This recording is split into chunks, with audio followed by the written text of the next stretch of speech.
क्या नीतीश कुमार बनेंगे deputy prime minister यानी डिप्टी प्रधानमंत्री? अब आप कहेंगे कि क्या मैडम जी मजाक कर रहे हो। तो सबसे पहली बात तो राजनीति में कुछ मजाक नहीं होता, पॉसिबिलिटीज होती है और ऐसा हम नहीं कह रहे हैं, ऐसा बीजेपी खुद कह रही है। तो इसके बाद सवाल ये उठ जाता है क्या बिहार से बीजेपी ने काट दिया है नीतीश कुमार का पत्ता? अब इस पे भड़क गई है जेडीयू। उसके बाद एक्शन में भी तेजस्वी आ गए हैं यानी आरजेडी आ गई है। रिमझिम के 5 पॉइंट्स में सबसे पहला पॉइंट, अब नीतीश कुमार क्या सच में डिप्टी पीएम बनने वाले हैं। दूसरा है किस तरीके से बिहार में बीजेपी ने नीतीश का पत्ता काट दिया है, जेडीयू का पत्ता काट दिया है और ये विपक्ष कह रहा है। तीसरा है बीजेपी पर भड़की जेडीयू, क्यों याद दिला दिए हैं अमित शाह। अब चौथा देखिए, आरजेडी के तेजस्वी एक्शन में आ गए हैं, क्या अब चुनावों में बड़ा खेला होगा? 2025 में ही चुनाव हैं। और पांचवा है क्या कहते हैं बिहार के चुनावी आंकड़े, अब इस समीकरण बिहार के क्या बताते हैं। नमस्ते, मेरा नाम रिमझिम जेठानी और आप रिमझिम के 5 पॉइंट्स देख रहे हैं। सबसे पहले एक बयान देखिए, कैसे बक्सर में जो कि बिहार में है, भाजपा नेता अश्विनी कुमार चौबे कहते हैं एनडीए की सरकार में प्रधानमंत्री मोदी और बिहार के मुख्यमंत्री नीतीश कुमार की जोड़ी राम लक्ष्मण की जोड़ी है। मुझे ऐसा लगता है कि अब बिहार की इच्छा है कि हमारे नीतीश भाई एनडीए के संयोजक बने और गौर कीजिए और पीएम नरेंद्र मोदी के टीम में उप प्रधानमंत्री का दर्जा प्राप्त हो जाए तो एक बड़ी कृपा होगी। आप देखिए बीजेपी के नेता खुद ये कह रहे हैं, जरा एक बार आप ये बाइट सुनिए।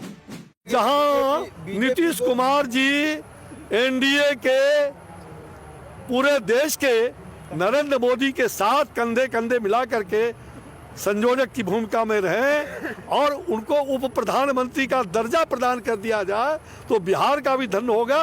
दूसरा उप प्रधानमंत्री हमें जगजीवन राम के बाद मिलेगा।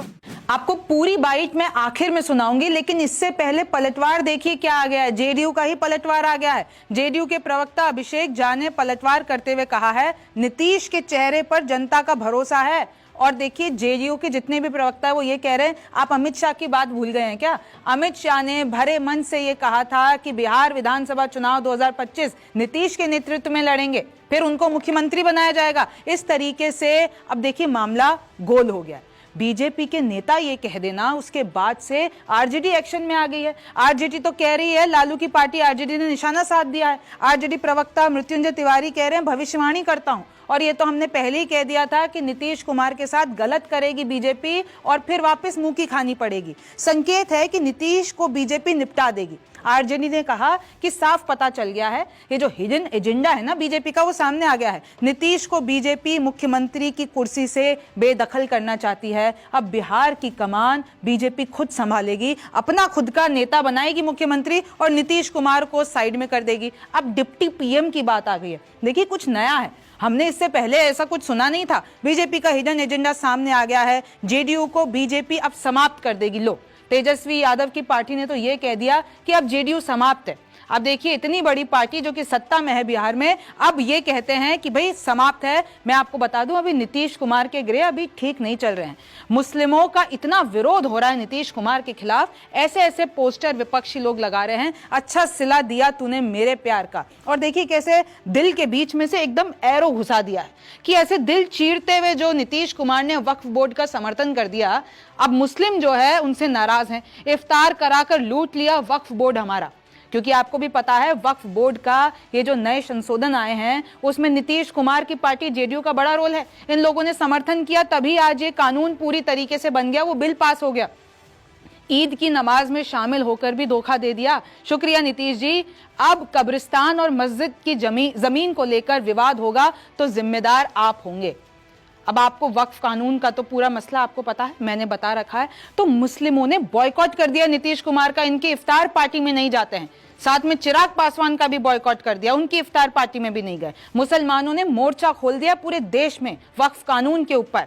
अब और उन्होंने कहा है कि 4 महीने तक हम लोग ब्लैकआउट करेंगे, हम लोग सड़कों पर उतरेंगे, हम लोग 100 प्रेस कॉन्फ्रेंस करेंगे, हम लोग ह्यूमन चेन बनाएंगे, लेकिन वक्फ कानून का ये जो फैसला है उसको पलटवा के रहेंगे। और इसमें हकदार ये लोग भी हैं, नीतीश कुमार हो गए, चिराग पासवान हो गए, इमरान प्रतापगढ़ी की मैंने आपको बाइट सुनाई थी ना संसद में, कैसे कहा था कि जितने भी सहयोगी जो भी क्षेत्रीय दल के लोग हैं जिन्होंने भी समर्थन किया बीजेपी का वक्फ बिल पर, वो सब इसके लिए जिम्मेदार हैं। अब क्या कहते हैं बिहार के चुनावी आंकड़े? भाई हम बिहार पे लौटकर आ जाते हैं। 2025 यही इसी साल में चुनाव है। जेडीयू और बीजेपी के बीच बढ़ रही है खींचतान। आए दिन हमें कोई नया मुद्दा सामने आता है। और वक्फ कानून का ही ले लीजिए, इसमें भी पता चल रहा था कि दोनों में अनबन है, फिर कुछ शर्तें रखते हैं नीतीश कुमार, फिर उनका पालन होना जरूरी है। बहुत सी बातें सामने आई। मुस्लिमों ने कर रखा है नीतीश का बॉयकॉट, ये मैं आपको पहले ही बता चुकी हूं। फिर देखिए चिराग और मांझी के विरोध में भी बवाल जारी है, वो वक्फ कानून को लेकर। बीजेपी ने अभी बिहार विधानसभा चुनाव की स्थिति साफ नहीं की है। कोई भी ऑफिशियली ये नहीं कह रहा है कि मुख्यमंत्री चेहरा कौन होगा। अब सीधी सी बात है, जेडीयू तो यही कह रही है कि भैया नीतीश कुमार होंगे और कौन होगा, हमेशा से होता आया है। और नीतीश कुमार ने क्या किया है, उस कुर्सी के चक्कर में ही तो 9-10 बार पलटा उल्टी की है। तो भाई अब क्या होगा? अब अगर कुर्सी नहीं मिली तो उसके बाद क्या वो बड़ा एक्शन ले लेंगे? क्या तेजस्वी कोशिश नहीं करेंगे कि नीतीश कुमार को वापस अपने साथ साध लिया जाए? क्योंकि हिस्ट्री रही है भाई, तेजस्वी की पार्टी तो ऑलरेडी जूनियर नीतीश को ऑफर दे चुकी है, यानी नीतीश कुमार के बेटे को, कि भैया तुम कुर्सी संभालो। नीतीश कुमार की बस की बात नहीं है, क्योंकि उनके बहुत सारे ऐसे विजुअल्स सामने आते हैं। और वो विपक्ष ने तो कह दिया कि नीतीश कुमार तो अब सक्षम नहीं है कुर्सी संभालने के लिए। क्या लालू नीतीश को पलटवाने की कोशिश नहीं करेंगे? अगर ऐसा कुछ होता है और उनको सीएम चेहरा नहीं बनाया जाता है बीजेपी की तरफ से, तो बहुत कुछ हो सकता है। नीतीश ने हाल ही में कहा था कि इधर उधर नहीं जाएंगे, अभी हाल ही की एक बाइट है। लेकिन अब 2025 का ये जो चुनाव है, आते आते कुछ जो महीने बचे हैं, उसमें क्या होगा वो हम और आप नहीं जानते हैं। जेडीयू के प्रवक्ता नीरज कुमार ने भी याद दिला दिए शाह कि जब शाह ने कह दिया, क्लियर कर दिया, तो कंफ्यूजन क्या है? बीजेपी के नेता के क्या आपस में कोई एकता नहीं है? क्यों अश्विनी चौबे ऐसा बयान दे रहे हैं? नीतीश अचानक कई मंत्रियों के आवास पर पहुंचे, अभी की बात है। रणनीति बनाने के लिए चुनाव के सिलसिले में अचानक अपने मंत्रियों के आवास पर पहुंच जाते हैं और इन लोगों की मीटिंग होती है। अब मैं आपको कुछ समीकरण बता देती हूं जो आपको जानना बेहद जरूरी है, और ये मैंने आपको पहले भी बताए थे। आपको पता है, अगर मैं आपको 2020 चुनाव पर ले जाती हूं, 2020 में आरजेडी यानी तेजस्वी की पार्टी सबसे बड़ी पार्टी बन के उभरी थी। वोट शेयर कितना था? 23.1%। जेडीयू ने 43 सीट्स जीती, 15.4%, और बीजेपी ने 74 सीट्स जीती, 19.4%। ये इनका वोट शेयर था। आप देख लीजिए लोकसभा जो अभी हुए हैं 2024 में, आरजेडी ने 4 सीटें जीती और वोट शेयर इनका 22.1%। और अगर आप इसको कंपेयर करते हैं जेडीयू से, तो 12 सीटें जीतकर 18.5%। यानी यहां से तो क्लियर हो जाता है कि भाई आरजेडी के साथ ज्यादा लोग हैं जेडीयू के मुकाबले। और अगर जेडीयू और बीजेपी में आपस में कुछ भी होता है तो आरजेडी स्ट्रांग बन के निकलेगी, और क्योंकि कांग्रेस का समर्थन है तो खेला भी कर सकते हैं। अच्छा, खेला कैसे होगा? आपको पता है, जो नीतीश रिपीटेड अलाइन शिफ्ट करते रहते हैं, तो उनकी इमेज पर एक बड़ा क्वेश्चन मार्क है। अभी चिराग पासवान की जो एलजेपी की स्प्लिटिंग है, जो उनकी जो स्प्लिट हो जाते हैं वोट, उस पे भी एक बड़ा मामला है। कैबिनेट टेंशन चल रही है। अगर आप नॉन यादव, ओबीसी, ईबीसी देखते हैं, तो उन लोगों ने भी कहीं ना कहीं नीतीश कुमार के खिलाफ गुस्सा बताया है। अब तेजस्वी यादव को विपक्ष ये कह रहा है कि भाई स्टेबल नेता हैं। आप देखिए प्रशांत किशोर की जन स्वराज पार्टी की भी एंट्री हो गई है, तो ये वोट कटवा बनेंगे। AIMIM वो वोट कटवा बनेंगे। तो इसमें बहुत कुछ हो सकता है। और एक्सपर्ट्स ये बताते हैं कि अगर 2-3% भी जेडीयू का वोट छिटक के आरजेडी के पास चल जाता है, और इसके पीछे मुस्लिमों का ये विरोध रहा, वक्फ बोर्ड का ये विरोध रहा, तो देखिए ये हो सकता है, ये जो 1-2% आरजेडी जो पिक करेगी ना, उसमें बहुत ज्यादा स्विंग पॉसिबल है। 5 से 10 एडिशनल सीट्स आ सकती है आरजेडी को, ये कहना है। और जब ये कांग्रेस और लेफ्ट पार्टीज के साथ मिल जाएंगे तो भैया ये सत्ता में भी आ सकते हैं, ऐसा एक्सपर्ट्स कह रहे हैं। क्योंकि इनके पास समीकरण है, मुस्लिम, यादव, बहुजन, अगड़ा, आधी, आबादी, पुअर। तो इस तरीके से 40% जो बिहार के इलेक्टोरेट हैं, जिसमें से यादव ही 14 से 15% है, मुस्लिम 17% है। तो ये जो समीकरण है, ये जो डेटा मैं आपको बताने की कोशिश कर रही हूं, इससे बड़ा खेला हो सकता है। मुस्लिम देखिए 17% है बिहार की पॉपुलेशन में, यानी रफली देख लीजिए 20 मिलियन 120 मिलियन में से 2025 का एस्टिमेट है। और अगर आप देखते हैं 2015 में, भाई पहले तो नीतीश कुमार के साथ था ही ना मुस्लिम वोट, वो तो जब उन्होंने एनडीए ज्वाइन कर ली तो उनसे छिटक गया, और अभी भी था ही, लेकिन अभी वक्फ के खिलाफ तो और मुस्लिम उनसे नाराज हो गए हैं। तो इसमें साफ ये कहा जा रहा है, अगर मैं आपको एक और आंकड़ा मैंने आपके लिए निकाला था, देखिए नीतीश के पास मुस्लिम सपोर्ट था लेकिन वो छिन गया, और अभी ये बताया जा रहा है कि कैसे आरजेडी की जो मुस्लिम वोटरों में पैंठ है वो बहुत ज्यादा है।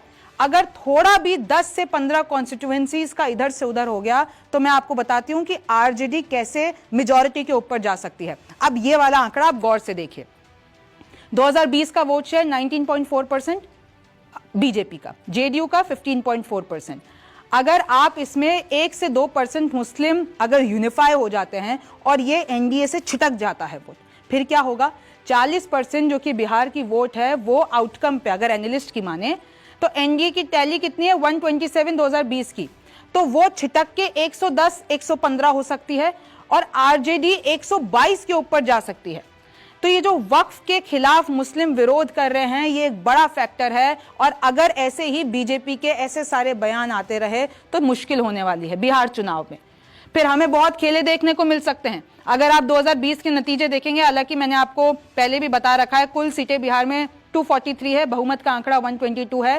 बीजेपी ने 74 जीती, 2020 की बात कर रही हूं, जेडीयू ने 43, अदर्स के खाते में 4 और एनडीए का कुल ले लीजिए तो 125।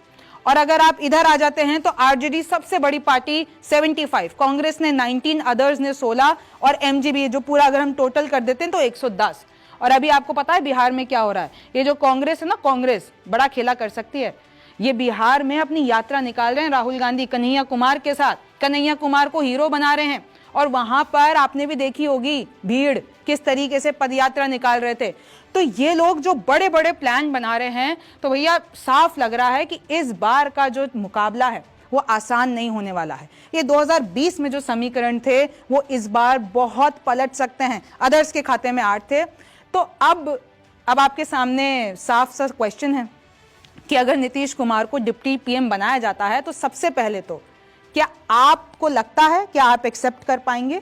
और दूसरा, क्या ये बीजेपी की चाल है? क्या ये सिर्फ अश्विनी चौबे का बयान है? क्या बीजेपी इससे दरकिनार कर देगी? या बिहार चुनाव में किस तरीके से तेजस्वी इसका इस्तेमाल करेंगे? अब मैं आपको कुछ बाइट सुनाती हूँ, कैसे रिएक्शंस आ रहे हैं नेताओं के। अब आप पहले ये सुनिए। और कुर्सी से बेदखल करेगी, ये बात तो हमारे नेता श्री तेजस्वी यादव जी हम लोग लगातार बोल रहे हैं कि आदरणीय नीतीश कुमार जी जिस तरह से अचेत स्थिति में है, अब बीजेपी उनको किसी कीमत पर मुख्यमंत्री देखना नहीं चाह रही है। तो कोई कभी भारत रत्न देने की मांग करने लगता, कोई उप प्रधानमंत्री बनाने की मांग करने लगता। आदरणीय प्रधानमंत्री जी भी लाडला सीएम बता गए, ये मजाक का पात्र बना दिया। आदरणीय नीतीश कुमार जी की पार्टी को बीजेपी समाप्त कर चुकी है, अब सिर्फ विलय होना बाकी है, ये तो सबको पता है। जो बात आदरणीय अश्विनी चौबे जी कह रहे हैं, इसके पहले भी बीजेपी कई नेताओं ने कहा भारत रत्न मिलना चाहिए। तो इसी से पता चलता है कि बीजेपी किस तरह से मुख्यमंत्री नीतीश कुमार जी को निपटाएगी। इन लोग को तो गठबंधन, जो एनडीए गठबंधन जो जदयू के साथ हुआ था, यही मंशा से हुआ था कि उनको समय के पहले रिटायर करो। तो ये जो आप वक्तव्य बोल रहे हैं वो विशुद्ध रूप से उनको रिटायरमेंट को भेजने की तैयारी है। मतलब बीजेपी तैयारी कर रही है कि उसका कोई नेता मुख्यमंत्री के कुर्सी पर बैठे। उसी संदर्भ यही है कि उनका पहले से ही है। देखिए, दो तरह के शक्तियां काम करती है। एक है कि सामने से लड़ के करो, ठीक है, यदि राजनीतिक पार्टी है तो वो सामने से भी प्रतिद्वंद्विता कर करके अपना जो है राजनीति करती है। और एक होता है कि साथ में रह के कमजोर कर के राजनीति करना है। बीजेपी यहाँ मजबूत है नहीं, गठबंधन है, कई दल है उनके साथ, तो उनको कमजोर कैसे करेंगे साथ रह। तो ये जो दोनों रास्ते से बीजेपी काम कर रही है, और वो रास्ते पर आते आते देखिएगा कि जिस समय चुनाव आएगी उस समय देखिएगा कि इनकी क्या घोषणा होने वाली है। सर, दूसरा सवाल यह है कि कांग्रेस ने क्राइटेरिया रखा है कि टिकट उन्हीं को मिलेगा जो सोशल मीडिया पर एक्टिव रहेंगे, और उसके लिए ये बताया गया है कि इतने फॉलोअर्स आपके होने चाहिए इंस्टाग्राम पे, फेसबुक पे। तो इसमें क्या है क्राइटेरिया, क्या क्या रखा गया है? देखिए, जो क्राइटेरिया की बात कर रहे हैं, जो जो जमीन से जुड़े हुए, जो जिसकी अभी हम लोग, जो आदरणीय राहुल गांधी जी ने कहा, जो समिट में, अखिल भारतीय कांग्रेस कमेटी के समिट में जो उन्होंने कहा, जो प्रस्ताव है उसमें स्पष्ट है कि जिला अध्यक्षों को हम एम्पावर करेंगे और उससे उनको हम शक्तियां देंगे, और उस शक्तियां में सारे निहित हो जाते हैं।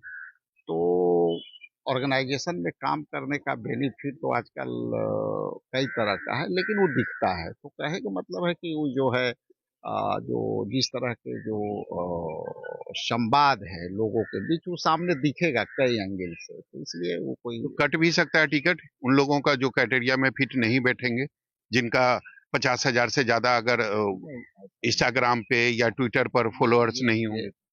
टिकट कटने और जोड़ने का सवाल नहीं है, सवाल है कि काम करना है, इससे ज्यादा तो है नहीं। सर एक आखिरी सवाल यह है कि पप्पू यादव कांग्रेस के अधिवेशन में शामिल हुए थे, किस नाते वो कांग्रेस के अधिवेशन में शामिल हुए? देखिए, कांग्रेस के विचारधारा में जो विश्वास रखने वाले लोग हैं, आप भी शामिल हो सकते हैं, उसके लिए तो क्राइटेरिया नहीं ना है कि हम तो ये माना जाए कि अब वो कांग्रेस में शामिल हो चुके हैं, कांग्रेस के सांसद हैं पप्पू यादव। जो आपका सवाल है, मैं उसी सवाल का उत्तर दे पाऊंगा कि कांग्रेस की विचारधारा, जो आइडियोलॉजी जिसको अच्छा लगेगा वो कोई भी जा सकता है। उन्हें बुलाया गया था कांग्रेस की तरफ से, तो ये शामिल हुए हैं, तो ये अच्छी बात है, कोई भी शामिल हो सकता है, आप भी हो सकते हैं, वो भी है। और चूंकि जो आइडियोलॉजी से जुड़ जाते हैं तो उनके लिए तो कोई बंधन रह नहीं जाती है, इसलिए जो बुलाया गया है, शामिल हुए हैं, वो अपने स्थान पर बहुत अच्छा है। अश्विनी चौबे जी ने अपनी बात को कहा है, लेकिन बिहार के लोगों को नीतीश कुमार जी का नेतृत्व पसंद है और नीतीश जी के चेहरे पर बिहार के लोग भरोसा करते हैं, मुहर लगाते हैं।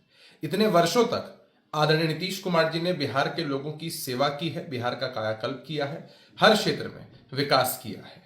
हमारे न्याय के साथ विकास के एजेंडे को बिहार के लोग खूब पसंद करते हैं।